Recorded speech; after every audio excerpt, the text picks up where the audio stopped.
Welcome back to the OurView Podcast. On today's episode, I welcome my guest, Tosin Ade. Join our conversation as we discuss how parents who are caregivers for their children who have disabilities can recognize the signs of burnout before it actually occurs.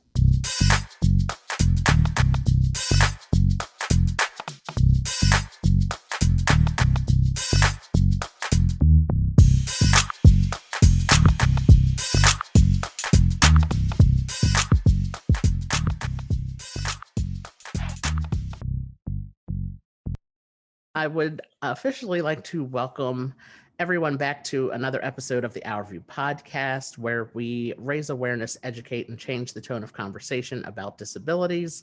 And on today's show, I would like to welcome my guest, Tosin Ade. And we are going to have a great conversation today. And so, welcome, Tosin, to the podcast. And I am very excited to have you on. And thank you for your time and for the conversation we're going to have today. I'm excited to be here too, Arthur, and it's an absolute pleasure to be here.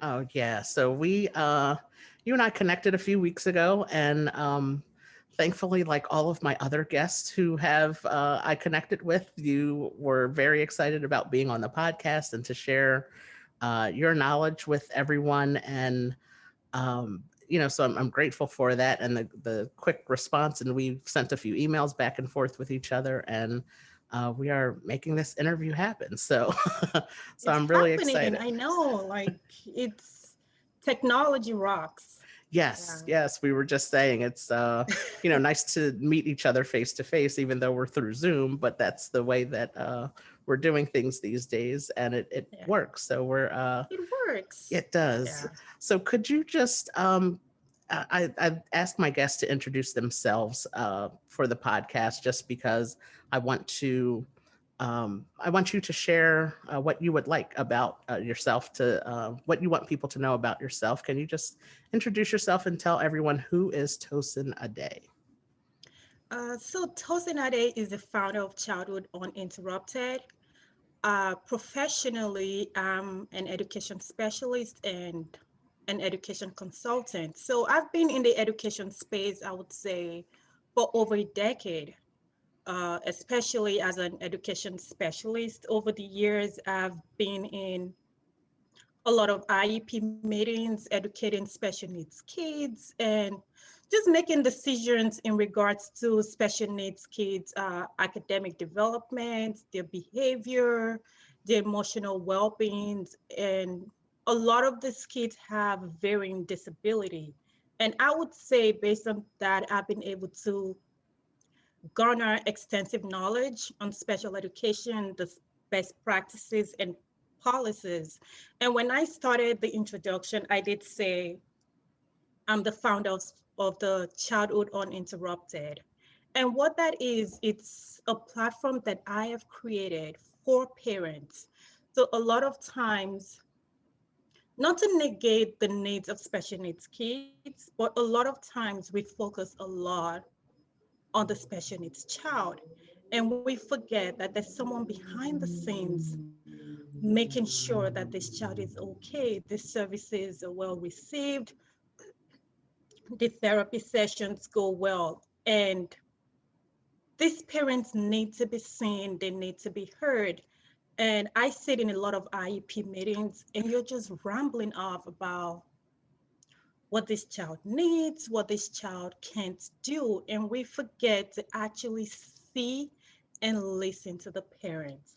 So I created Childhood Uninterrupted as a platform where parents can actually celebrate their journey as special needs parents. This is where you can find a safe space to share your wins, to share your struggle, and to find your tribe, to really know that I am not standing alone in my journey as a special needs parent. That is so important. It's just so true that the focus is primarily on the child who has the disability, where um, I know growing up with in my family, it was my sister and I growing up with my parents, and my sister didn't have a disability and I did. And, my parents had to work. My parents had to um, give me a lot of attention and take me to doctor's appointments, and I had surgeries, and like you said, the school meetings, and to uh, educate themselves about what I needed for in order to learn properly. And the focus needs to be also just as much on the whole family unit, and especially the parents, because um, they are the ones who are, like you said, they're the ones that are behind the child, and they're the ones that have to uh, take them everywhere and do everything for them, and to Exactly. yeah, and to help them out. So it's really important. And the conversation you and I are having today is based on um, the burnout that can take place by the parents that can become burnt out because of the being the primary caregivers for their children who have disabilities. And that is so true. I think about my mom, and I'm 39 and she's 69, and just the way that I've known her all my life, obviously, but she she's just a natural caregiver, not just for me, for Exactly. other members in our family, and even some of my friends. The things that she does just to check on some of my friends sometimes, and it's just it becomes, you do become kind of concerned for your parents, especially knowing that, she's 69, she's young, and she gets around pretty good, but it's just like, you're 69, like, you need to chill out and sit down somewhere sometimes, take a breath, and everything will be okay. But so I'm really excited to have this conversation, because as a person who has lived with a disability my whole life, I have seen how my diagnosis has impacted my family, and I know I'm not the only one who a diagnosis has impacted their family. So thank you for sharing this knowledge with us Yeah. today. And you said your mom is 69? Yes. Yeah, and just like you never stop being a parent. Hmm. You never stop being a parent. She's always going to be worried about you. Is he Absolutely. okay? I'm sure she probably calls you if you've had breakfast, if you've had lunch, are you okay? And you'll probably say, Mom, I'm okay, I'm fine, relax. But it never stops. Right. You never stop being a parent because that's who you are. And it just comes to you naturally to Absolutely. constantly give. And one thing about parents, even parents with special needs kids, you're constantly worrying. And then you now add the layer of having a special needs child. And it just goes into overdrive. And you keep worrying, you have sleepless nights just to make sure that your child is okay. Right. And a lot of things special needs parents worry about is we tend to shy away from the topic of death. But a lot of special needs parents do worry, what is going to happen to my child when I'm gone? Do I really have a tribe? Do I have a community to support my child when I'm gone? Right. And that allows you, that makes you go into this overdrive to just do the best you possibly can while you're still here. And then you shy away from asking for help because you want to keep doing it yourself. You feel guilty asking for help because you might feel judged. Or as a parent, why you asking for help? That's your child. You should be able to do everything. But like I tell a lot of my parents, it's okay to ask for help. And Yeah. the people who truly care about you would actually feel honored to want to help you about your child. And you just have to ask for the help. There's definitely nothing wrong with asking for help, and uh just like you said, parents in general, I think they just, they're prepared to be parents, and they're prepared to do it all, and they want to do it all. But it is okay to ask for help, and that's something very important to stress and to make note of there. So what are some signs of burnout that parents can begin to recognize early on before it becomes, an actual burnout where, they're just no longer able to be Functioning. helpful. Yeah, to Yeah. function. I would say the first thing, when you begin to struggle to relax, you know it's time for you to relax, it's time for you to rest, and you just can't because you're constantly in work mode or help mode or caregiver mode. And you know, I'm tired and I need to rest, but you just keep going and you cannot bring yourself to relax. Even when you're in front of the TV, let's use Netflix, for example, you're watching your favorite show and you just can't get yourself to relax because you're constantly thinking about what's the next item that I need to check off my to-do list. For me, that's a huge one, and that's something that's a sign parents should look out for. Another thing is mentally checking out, just which is also on the other end of it, just Hmm. mentally checking out. I don't know what else to do, and you just don't want to try anymore, and you just zone off, and you're not mentally engaged with your child, you're not emotionally engaged with your child and other family members. That's also a sign to look out for. And then along the line of mentally checking out, you'll be surprised how much special needs parents experience memory loss because you're just constantly giving on overdrive, doing things, meeting everybody's needs, and then you just keep forgetting even some of the most important items on your to-do list. Yeah, that's so true to make sure that you recognize these signs, because it's always, you often hear that, oh, I didn't realize I was, so burnt out, but it's like these signs are there ahead of time, and they may be small, but you can, if you're paying attention, you can definitely notice them ahead of time. So that's really, those are two really good points to mention. And um it doesn't happen in one day. Before you right. know it, it's just, oh wow, like how did I let it go for it to just become a volcano in my life, so to say. Right. Yeah, it is. It's a buildup of things over time. It's not just um, it shows up as a surprise, but if you're able to look back, you can, possibly recognize the signs that were there. So I think those are, again, I think those are two good things to mention for sure. Do you have any advice for self care practices that parents can take, those who are caring for children with disabilities, stuff they can do at home, or things that they can just do to de-stress and to take a little break and relax? Absolutely.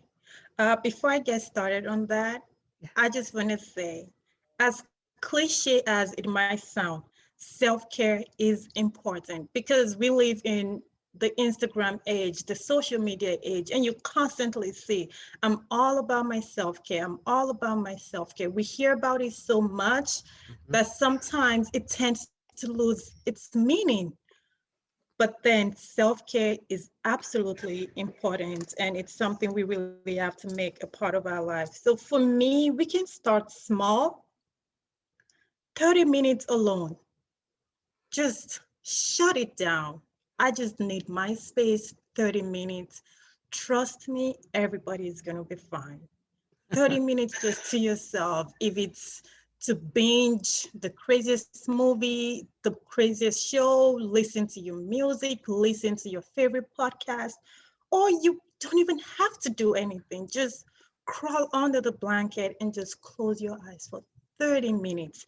You'll be amazed at how refreshed you would feel to take on the rest of the day. That's something I really encourage parents to do. Just 30 minutes. And I'm sitting in IUP sometimes, they're like, 30 minutes? Where am I supposed to find 30 minutes? I have this to do, that to do. Who is going to take my child to therapy? Who is, but then we have to make time for it. And it might sound contradictory, but taking time for yourself, you're giving your child the gift of a happy parent. And you're the best parent you can possibly be when when you're happy. So that's 30 minutes. Yes. And then we kind of glossed over this a little bit, but also asking for help. You have to ask for help. Even as a parent myself, I have two kids of my own, a boy and a girl, all on both of them under 10. And it's really hard to ask for help because every time you reach out to ask for help, there's this silent little voice telling you, you're shying away from your responsibility. You're shying away from your responsibility. These are your kids. You should be the one taking care of them. But we have to find a way to silence that voice.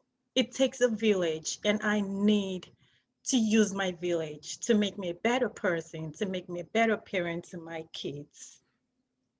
So when I have the village, quote unquote, step in to help my kids, then I can take over from where they stopped by being an even better parent than before I stepped away. Yeah, that's so good. That's such a good thing.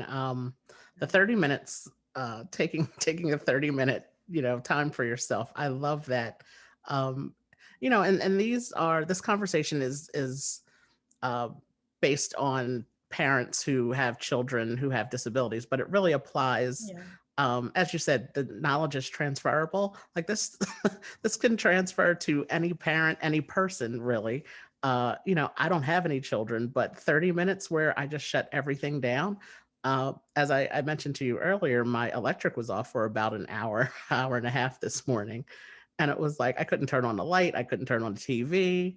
I didn't want to turn on my computer and drain my battery, or my phone, use my phone to drain that battery because I wasn't sure how long the electric would be off. And I said, okay, I'll just sit in the silence and wait and just have some time for myself. And that's exactly what I did. So 30 minutes alone can really just be uh, it's a good practice for everybody to take part in. And do you realize how crazy it is when we actually try to fight the silence? Because in this day and age, we're constantly like, I have to do what's on my to do list, I have to keep going. And it just seems wrong when you're doing what is normal. And what is normal is taking time for yourself and absolutely check out. Like, okay, I'm going to unplug and just be by myself, lost in my own thoughts. And we fight that. Yeah, yeah, we do.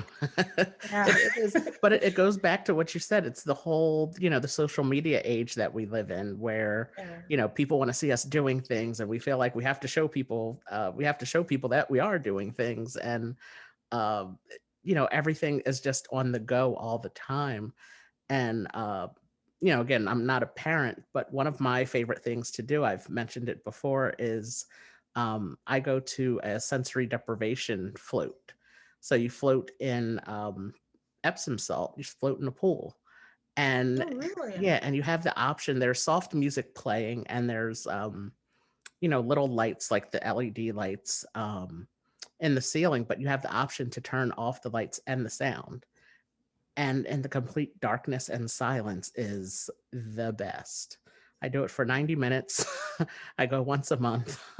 And it's for me, I love it because I can be in the silence and in the darkness, but I know people who have gone and they're just like, oh, it's not for me. I'm always, again, like you just said, I'm always thinking about my to-do list and what I have to do next and what I could be doing right now, but I'm laying in this pool, but my kids need to be here and they should be there and doing this. So again, it's just really uh, really important to take time for yourself. It's not selfish to do such a thing. It is very important because when you take care of yourself, then you can be better equipped to take care of others. So, you have to take care of yourself first. You can't give, you can't pour from an empty cup, they say. So Exactly. you have to have your cup full. You have to be full and energized and rested and all of that to in order to help and take care of those that you love. So yeah, thank you for those two Yeah. very important tips. And then specifically, I know, like you said, a lot of this is applicable to just about anyone. Just making sure that you are taking care of yourself, putting yourself first. Specifically for special needs parents, there's also a service called Respite Care, Hmm. and that's a service that a lot of special needs parents do qualify through medical or Medicaid, or I'm saying medical, I mean California. They do qualify. That is where you have a respite care person come into your home and relieve you of all the duties of your daily activities, like cooking, helping with the kids' homework, making sure someone is watching them when they go for speech therapy, physical therapy, occupational therapy, whatever kind of therapy that the kids are going for, but just about general everyday activity. And some parents get anywhere between 5 to 20 hours a month, and you get to decide how you want to use those hours. And that's a really, really helpful resource for a lot of parents. It is nationwide. And if you need more information about that to find out if you actually qualify for a service like this, you can reach out to your Respite Coalition within your states. And that's a service that is there. And a lot of special needs parents are not aware of this. And Right. this help could really go a long way. But then I do want to add a caveat to this because of COVID. So you do have to, if this is something you want to use at this time, you have to ensure that they are taking the necessary precaution before you have someone into your home. Yeah. So the Yeah. it's the Respite Coalition, right? That's Yes. nationwide, and Yes. as you said, it's out there, it's available, and so many people are unaware of it, and that is um I think that's one of my goals in creating this podcast as well, to make sure that people know that these resources out there exist. Because I remember how difficult it was for my parents to find all kinds of resources. It's like it's there, but it's like you have to search for them, you have to fight for them, and um, it doesn't come easy. Like you have to really, you have to And it call. shouldn't be that way. It Right, shouldn't be that way that I have to fight to get right. resources for my special needs child. It shouldn't be that way. It Yeah, you should, have to keep yeah. calling and all of that, and put in some really hard work just to get what is what you're allowed to get and what is due to you as a family that has a child with a disability. It's really just it's a shame that it is so difficult. So I'm glad that you mentioned that, and that it is it is nationwide. And so make sure that you if you're listening and you're wondering and interested in the respite care, like it is available to a large number of people. I'm not sure if it's everyone, but you can definitely reach out and see if you qualify for these resources. Yeah, and it doesn't hurt to try to see if you qualify. And if it's a situation where you do not qualify, you can always ask, I do not qualify for this. What else do I qualify for Right. that would allow me to meet these exact needs that I need met? Yeah, this is it's something, again, it's something that you shouldn't have to fight for, but once you do get connected to the right people, and the right once you get connected to the right people, you're able to utilize these resources, and then you can take it not take advantage, but you can utilize the resources, and then you can get some time for yourself. Give Well, your give your child the gift of a happy parent. It doesn't make you less of a parent. Your kid sees you showing up every day, and it means a lot to you, to your kids, to see you happy. trust me, when they see that light in your eyes, it transfers to them and it makes them better. And it just makes the whole village, the entire family function better when the caregiver is actually taking time for his or herself. That is so true. And that is a great way to wrap up this conversation. Everybody, everybody works, everything functions better when everybody is happy and rested and taking care of themselves. And just, again, you can't pour from an empty cup. So just, this Exactly. is a message for everybody. Again, just make sure that you are taking care of yourself and recognizing the possible signs of burnout before it actually occurs.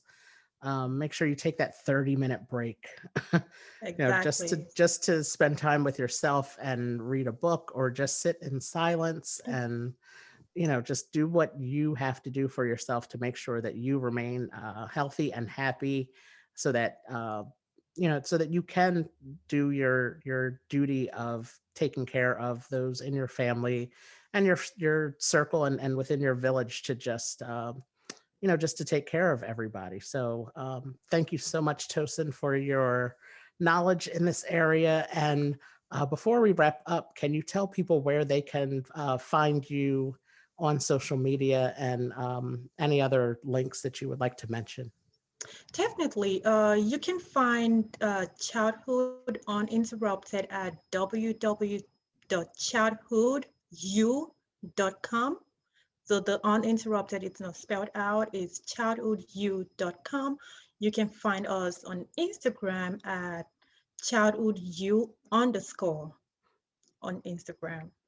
Okay, and That's there you'll find a plethora of resources and ideas. And I always tell my parents within the Childhood Uninterrupted family that I, as an individual, I do not know everything there is to know about special needs. And I welcome parents to share their stories, their ideas, their opinions, and let's just learn from each other. Let's form a platform and this community together so we can be able to be in a position to teach the world about inclusion, about acceptance, and just be better in our approach in dealing with kids with special needs and their parents and families. Let's do Yeah. better educating ourselves. Yeah, and that's the thing. I love that you said that, you don't have all the answers.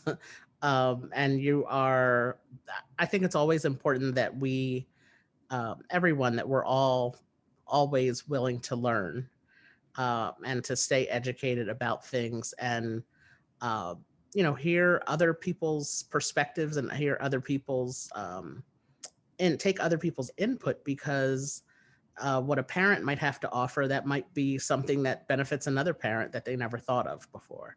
So it's great that you have created this, and the platform, just to create a community of people where everybody can learn from each other, and we can all become better people and better caregivers, and just better units of community and villages, that we can learn from each other, and just support each other, because I think that is so important, creating a great network of support for families who are caring for those who have disabilities. And it's just it's very important that you have created this. So I'm very happy to have connected with you, and to have you share your knowledge about the topic with us. And I appreciate your time today. I appreciate your time too, Arthur, and thank you so much for having me. Oh, you're welcome. Yeah. And I hope you have a great rest of your day. You too. All right. All Thank right. you. Thank you for listening to this episode of the OurView Podcast. Leave us a review wherever you listen, and let us know what you liked about this episode. Subscribe to our YouTube channel, and be sure to follow us on all social media platforms for more disability-related content at OurView for Life. That's OurView,